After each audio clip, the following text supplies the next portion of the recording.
Personajes latinoamericanos presenta a la pintora mexicana de mayor resonancia internacional. Capaz de transformar en arte su angustioso tormento de sufrimiento y dolor, esta mujer de gran inteligencia y personalidad magnética utilizó la pintura como una especie de cirugía psicológica al enfrentar su realidad con risa y humor explosivos, absolutamente seductores. Esta es la vida de la pintora Frida Kahlo, la cinta que envuelve una bomba.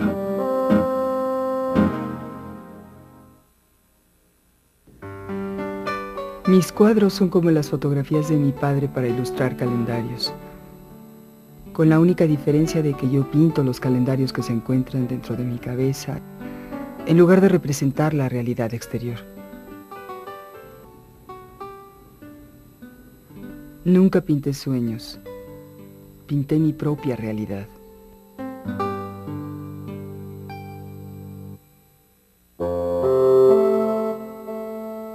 Magdalena Carmen Frida Kahlo y Calderón nació el 6 de julio de 1907 en Coyoacán, un pueblo situado a las afueras de la gran capital mexicana.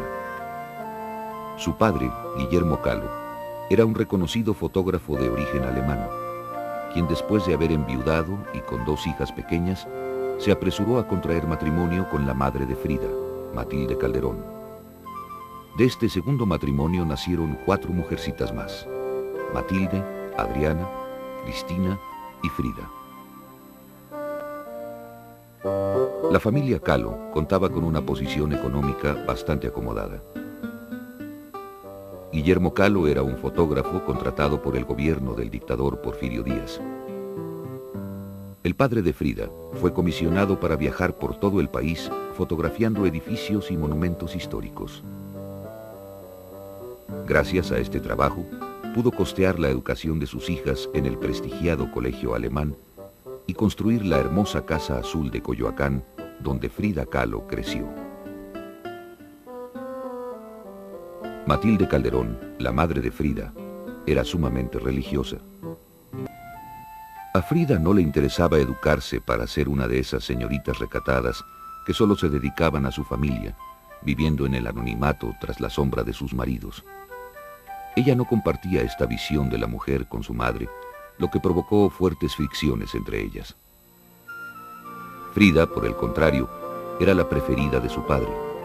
De él obtuvo la mayor influencia. Le heredó el gusto por la naturaleza. También le enseñó a retocar y colorear fotografías utilizando minúsculas pinceladas, técnica que sería fundamental en su estilo pictórico. El calvario físico de Frida comenzó a los 6 años, cuando cayó en cama 9 meses, víctima de poliomielitis. La pierna derecha le quedó más delgada y la ocultaba empalmando 3 o 4 calcetines. Esta experiencia la convirtió en una niña insegura y con una gran necesidad de afecto. Su padre trató siempre de darle el estímulo y la atención que necesitaba. Incluso cuando a los 15 años decidió que quería estudiar medicina, la apoyó para que ingresara a la Escuela Nacional Preparatoria en la Ciudad de México, donde estaba floreciendo la nación moderna. Después de la caída de Porfirio Díaz en 1911, se desató la Revolución Mexicana.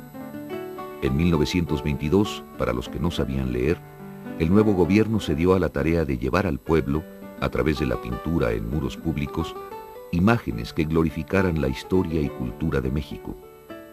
Uno de estos muros sería encargado al ya famoso pintor mexicano Diego Rivera, quien pintaría un mural a sueldo de albañil en el auditorio de la preparatoria a la que recién ingresaba Frida.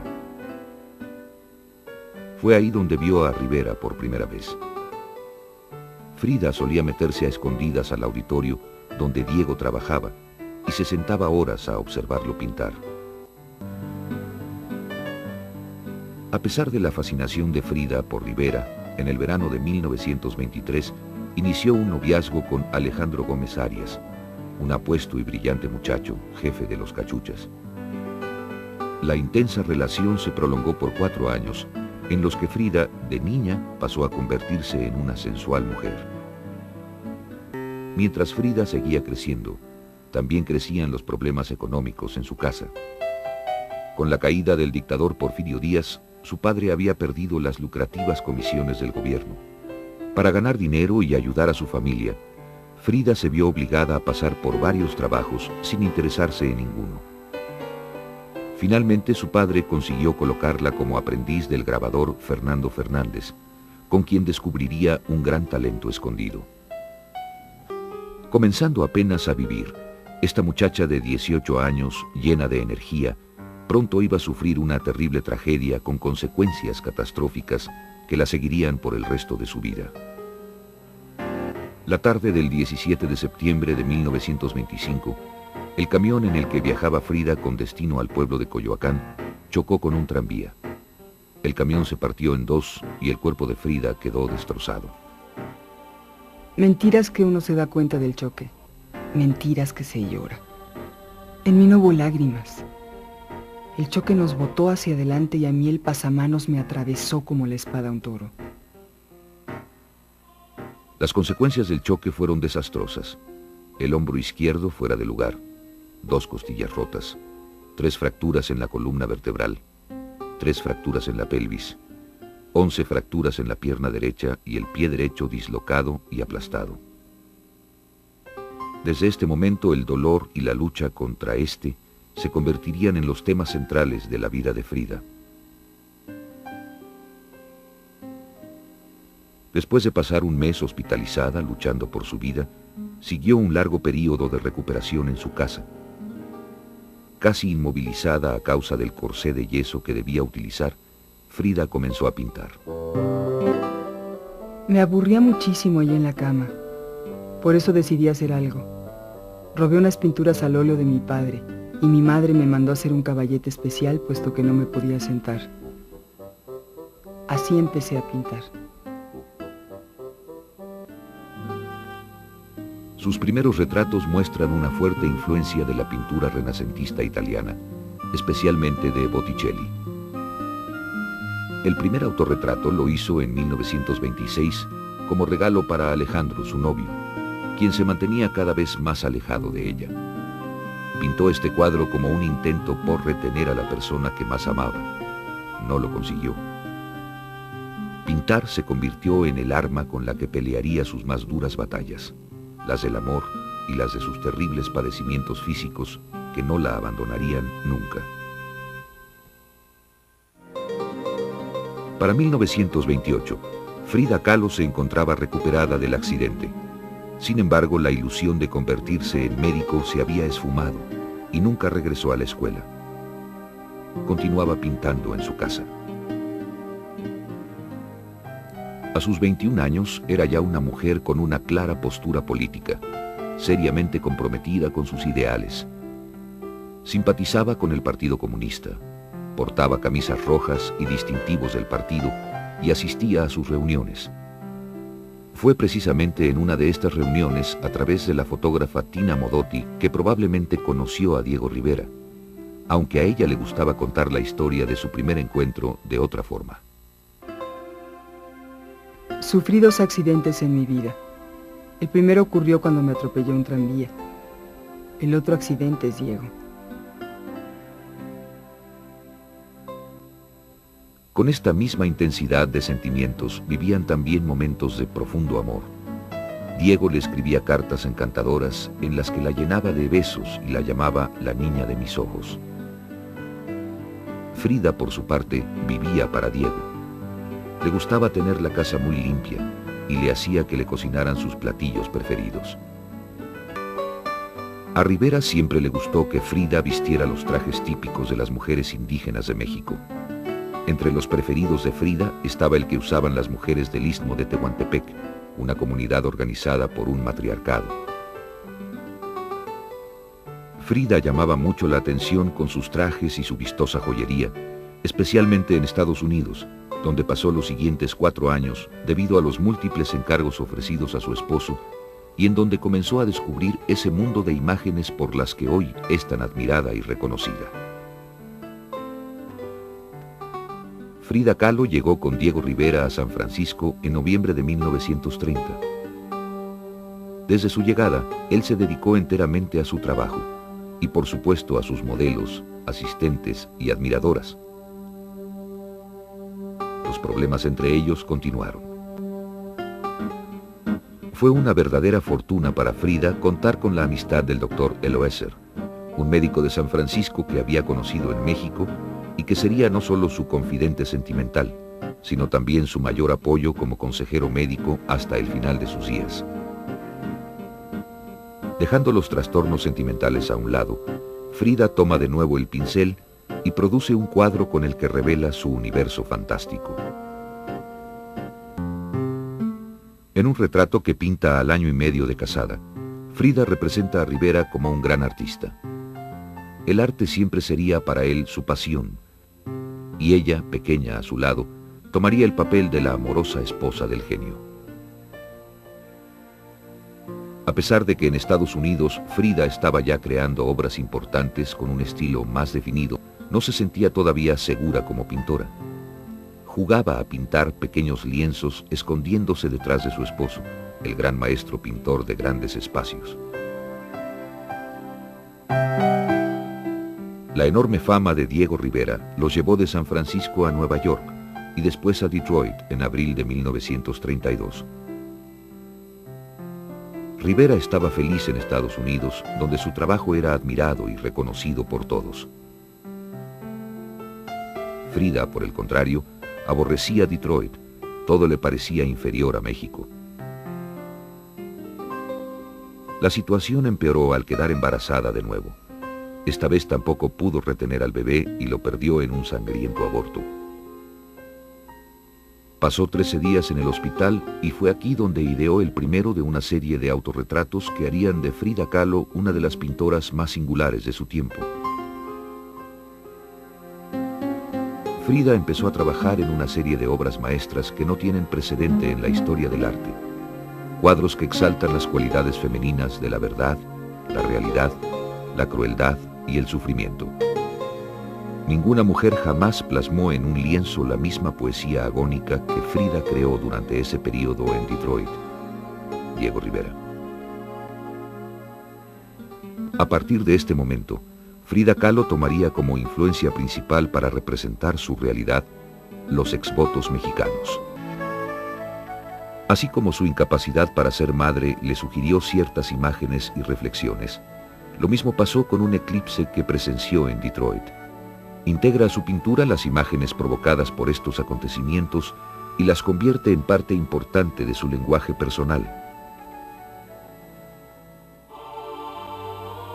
Después de Detroit, Frida y Diego viajaron de nuevo a Nueva York, donde este tenía comisionado pintar un mural en el Centro Rockefeller. Como siempre, Diego se olvidó de su esposa para embeberse en su trabajo.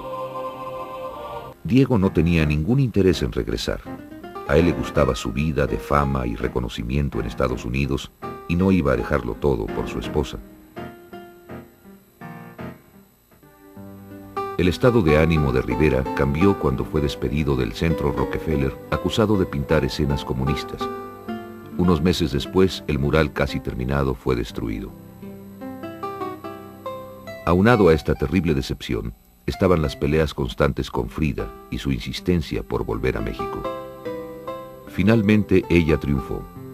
El 20 de diciembre de 1933, salió feliz de Estados Unidos al lado de su esposo, sin sospechar siquiera que a su regreso se enfrentaría al más terrible dolor, el que terminaría por arrancarle el corazón.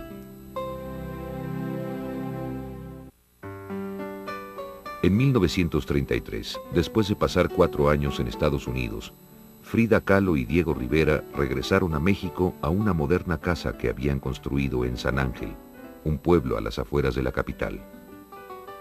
El diseño de la elegante residencia, realizado especialmente para ellos por el arquitecto y pintor Juan O'Gorman, satisfacía plenamente las necesidades de la pareja en esa época.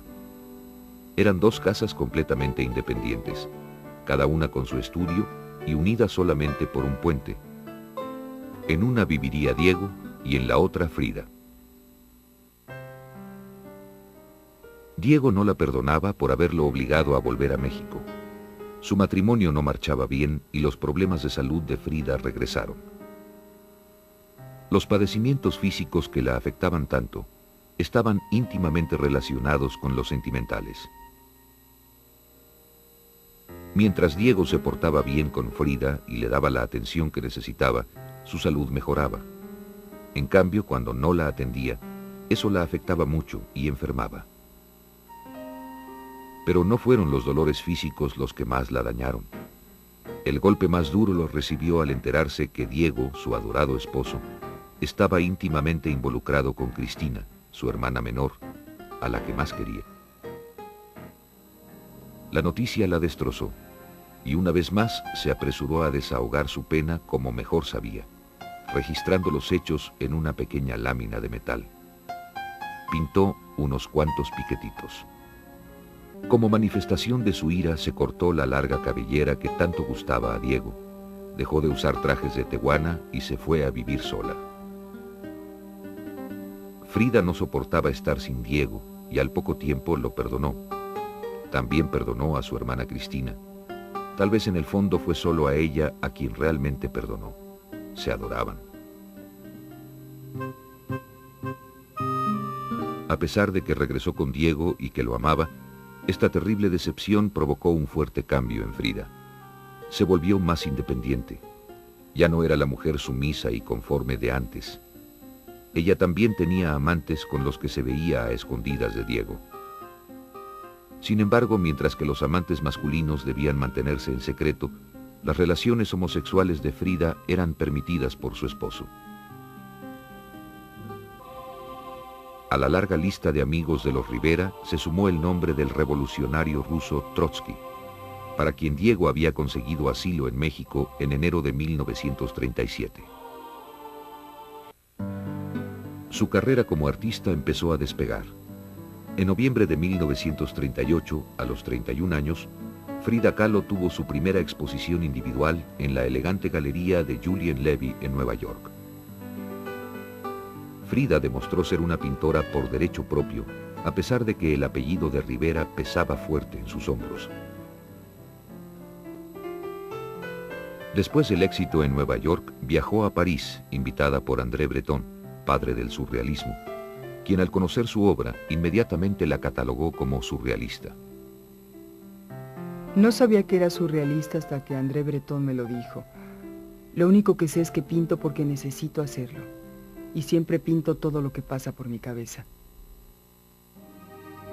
Surrealista o no, el contacto con esta corriente fortaleció la fantasía de Frida Kahlo.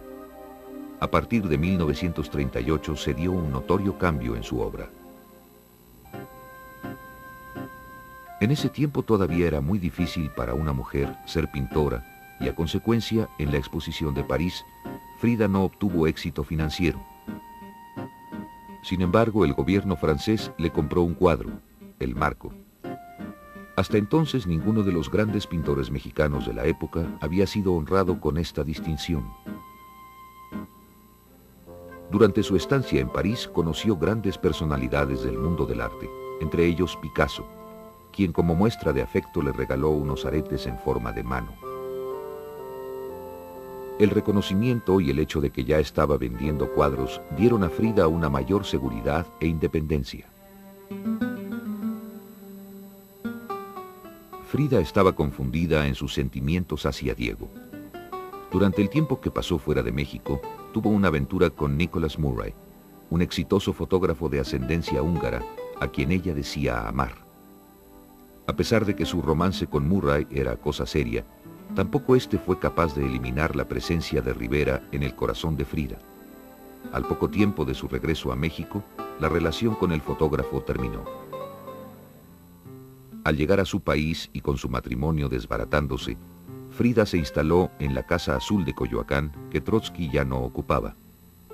Diego se había percatado de la nueva fortaleza adquirida por su esposa y pensó que este sería el mejor momento para hablar de divorcio. Para finales de diciembre de 1939, Frida Kahlo y Diego Rivera estaban legalmente divorciados. Como era de esperarse, ella sufrió una terrible depresión. Fue durante este doloroso período que Frida creó la que quizás sea su obra más conocida, Las dos Fridas. A partir de este momento se acompañó de plantas, mascotas, esqueletos, sobrinos y de su propia imagen como testigo de su aflicción. Ellos llenarían los vacíos de su soledad. Frida realizó en este doloroso período algunas de sus mejores obras. Trabajaba incansablemente. Nunca estuvieron realmente separados. Frida no dejó de cuidar a Diego. Le ayudaba con su correspondencia y en asuntos de negocios. Él, por su lado, se preocupaba mucho por el decaído estado de salud de su exesposa. Entre 1939 y 1940, Frida pasó largas temporadas enferma. Desarrolló una infección de hongos en la mano derecha y sufría dolores insoportables en la espina dorsal. Estaba tan desesperada y deprimida que comenzó a beber mucho. Acostumbraba tomar hasta una botella de brandy diaria. Bebía porque quería ahogar mis penas, pero las malvadas aprendieron a nadar. Las noticias acerca del deteriorado estado de ánimo y condición física de Frida llegaron a oídos de Diego hasta San Francisco, donde éste se encontraba trabajando. Frida estaba por recibir una propuesta de Diego que curaría sus males y que la haría vivir la etapa más feliz de su vida. Después del divorcio en 1939, Frida Kahlo padecía de constantes depresiones y problemas en la espina que empeoraban cada día. Los médicos mexicanos recomendaban una cirugía que podría curarla. Indecisa, escribe a su amigo el doctor Eloeser para que la aconseje. Él opina que lo que tiene es más bien una crisis nerviosa y le pide que vaya a verlo a San Francisco para que la pueda tratar. Frida llega a San Francisco en septiembre de 1940, donde se encontraba Diego trabajando. Aprovechó para pasar unos días con él antes de ser hospitalizada para su tratamiento. Parecía que las cosas con Diego mejoraban. Frida terminó de entender lo que siempre había sabido.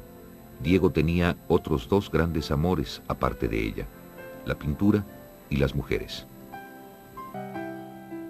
Frida Kahlo y Diego Rivera se casaron por segunda vez en San Francisco el 8 de diciembre de 1940. Sin embargo, esta vez ella puso ciertas condiciones para el matrimonio. Quizá ninguna de estas condiciones se cumplió cabalmente, pero ella se sentía conforme y regresó feliz a México a acondicionar la Casa Azul de Coyoacán. Ahí pasaría los años más felices de su vida. Su relación marital cambió. Entraron en una rutina que los hacía felices a los dos. Diego hacía su acostumbrada vida en la casa de San Ángel, que conservó como estudio, mientras que en la de Coyoacán vivían los dos en armonía. Sencillamente disfrutaban del placer de convivir y amarse, sin importar nada más. Frida se sentía contenta. Además de haber solucionado su vida sentimental, su profesión artística empezaba a tomar auge. La década de los 40 fue de grandes éxitos profesionales para ella. Participó en importantes exposiciones en México, San Francisco, Boston y otras ciudades de Estados Unidos. Además obtuvo encargos gubernamentales y privados. La escena artística en México estaba cambiando para favorecer a los pintores de caballete. Los muralistas ya no eclipsaban a los nacientes pintores. En mayo de 1946, antes de cumplir 39 años, Frida viajó a Nueva York para someterse a una complicada cirugía. Esta operación le ofrecía una nueva esperanza, la oportunidad para finalmente vencer la agotadora batalla contra sus enfermedades y aliviar sus padecimientos de una vez por todas.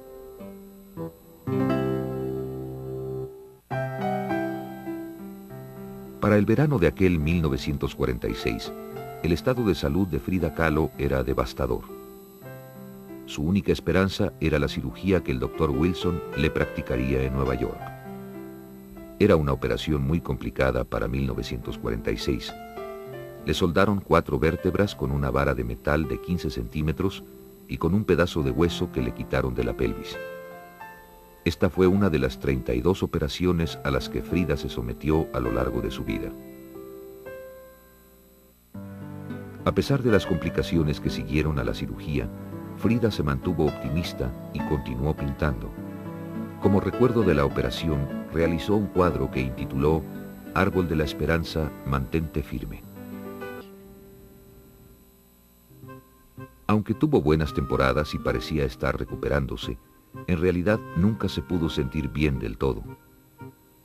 El período que le siguió fue aún más desastroso. Tenía dolores fortísimos en la espina dorsal que calmaba tomando Demerol, un analgésico narcótico derivado de la morfina. También desarrolló anemia y volvió a brotarle la infección de hongos en la mano derecha. Además padecía de falta de circulación en la pierna derecha. Todo esto llevó a su hospitalización en 1950 y no sería dada de alta hasta un año después. Durante su estancia en el hospital, Frida continuó pintando con ayuda de un caballete especial que le permitía trabajar acostada. Diego era muy cariñoso con ella y trató de hacer su estancia lo más placentera posible. Además de las banderas y palomas de la paz que ahora adornaban sus cuadros, había algo distinto en su obra que antes no se observaba. Hubo un cambio en el estilo de las naturalezas muertas que pintó en 1952. Se volvieron agitadas y salvajes. No muestran detalles tan refinados y limpios como los de su trabajo anterior. Era obvio que el final estaba cerca. Fue por ello que en 1953 su amiga Lola Álvarez Bravo se apresuró a organizar una exposición exclusiva de Frida Kahlo en su Galería de Arte Contemporáneo. Hasta entonces solamente se le habían hecho exposiciones en el extranjero. Sería la primera para la artista en su país natal, lo que constituía un gran triunfo que ayudaría a aligerar las derrotas sufridas con su enfermedad. Fue todo un suceso. Más de 200 invitados abarrotaron el lugar. 4 meses después de la exposición, Frida sufrió un terrible golpe. La gangrena que padecía en la pierna derecha estaba ya muy avanzada. No quedaba otra alternativa y en agosto de 1953 le amputaron la pierna. Pasaba mucho tiempo en cama con una enfermera cuidándola día y noche. Cuando se daba ánimos para pintar, lo hacía amarrada a una silla con una faja para sostenerle la espalda. Esto le permitía trabajar en su estudio, pero solo por ratos cortos, antes de rendirse a los insoportables dolores. El 2 de julio de 1954, recuperándose aún de una bronconeumonía, asistió a una manifestación política. Esta fue la última vez que se le vio en público. Ella sabía que la muerte estaba cerca. Escribió en su diario unos días antes: «Espero alegre la salida y espero no volver jamás. Frida». Murió unos días después de haber cumplido 47 años, el 13 de julio de 1954. Como causa de su muerte se estableció embolia pulmonar. Pero algunos no descartan la posibilidad de que haya sufrido una sobredosis involuntaria de medicamentos.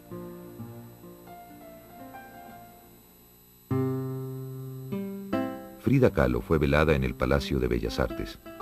Diego estaba destrozado. No le importó romper su promesa de no meter la política en la ceremonia cuando un discípulo de Frida se acercó y colocó una bandera roja con un martillo y una hoz sobre el ataúd. La cremaron y sus cenizas se encuentran en la Casa Azul de Coyoacán, que Diego Rivera donó al pueblo mexicano en 1955 y que ahora aloja el Museo Frida Kahlo. Su deseo era perpetuar el recuerdo de su más admirada artista, de quien había declarado: «Frida Kahlo es el más grande de los pintores mexicanos. Su obra es uno de los mejores y mayores documentos plásticos y más intensos documentos verídicos humanos de nuestro tiempo. Será de valor inestimable para el mundo del futuro».